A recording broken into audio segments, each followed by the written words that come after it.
they think it's all deserts and old things. That's not true, right? It's a modern place, yes? Well, Texas isn't all cowboys. But I came from a place called East Texas. Now, Texas is a very unique state because Texas is a giant place. Huge place. So, to give you an idea of how big Texas is, if you look at the map of the United States, on the north we are bordered by Canada, and on the south we're bordered by Mexico, yes?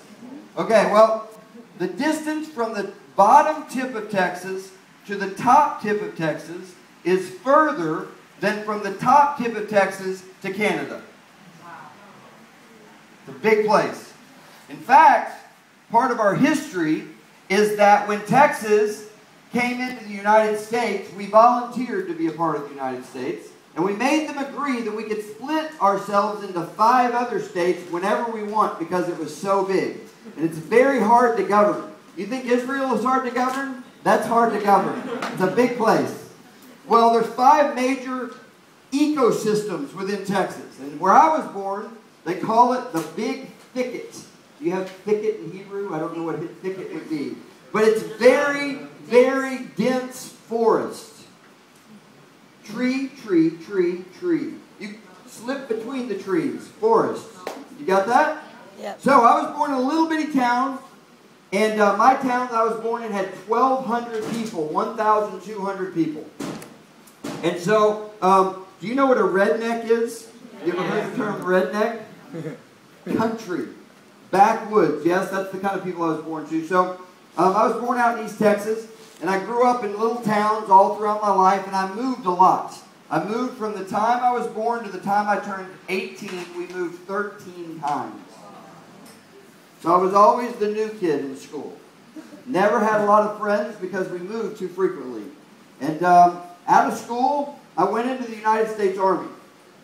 And I spent 4 years in the Army.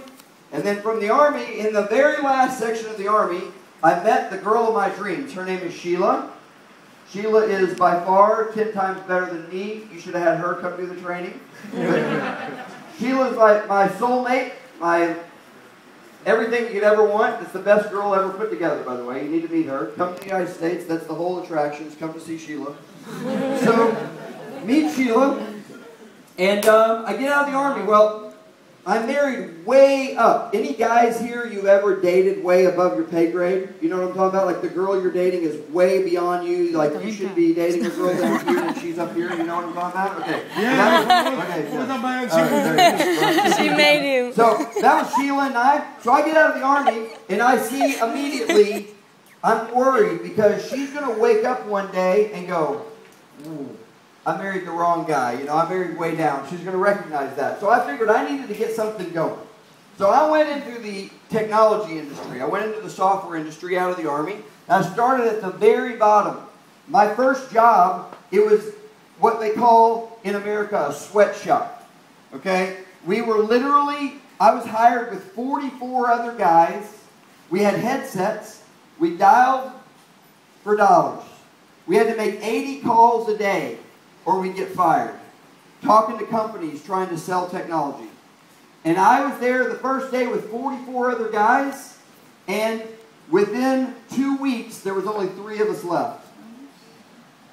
Within a month, there was only 1 of us left. Me.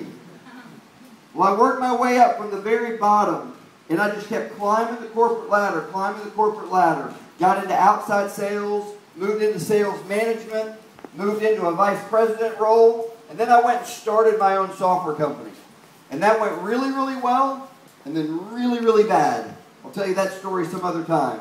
But when my company went under, I was hired to run North American operations, sales and operations for a large company.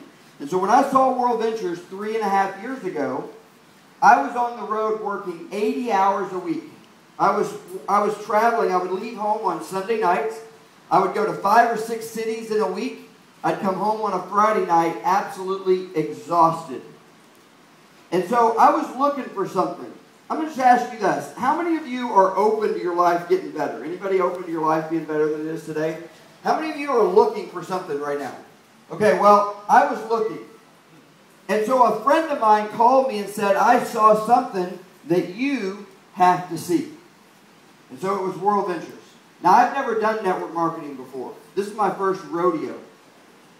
That's an American phrase. You can use it from now on. It's my first rodeo, okay? So I got started in network marketing knowing nothing. And my sponsor was 2,000 miles from me. He lived in the state of Minnesota. I live in the state of Texas. He calls me and says, you got to see this thing. I went and saw it. I said, that is a big, big deal.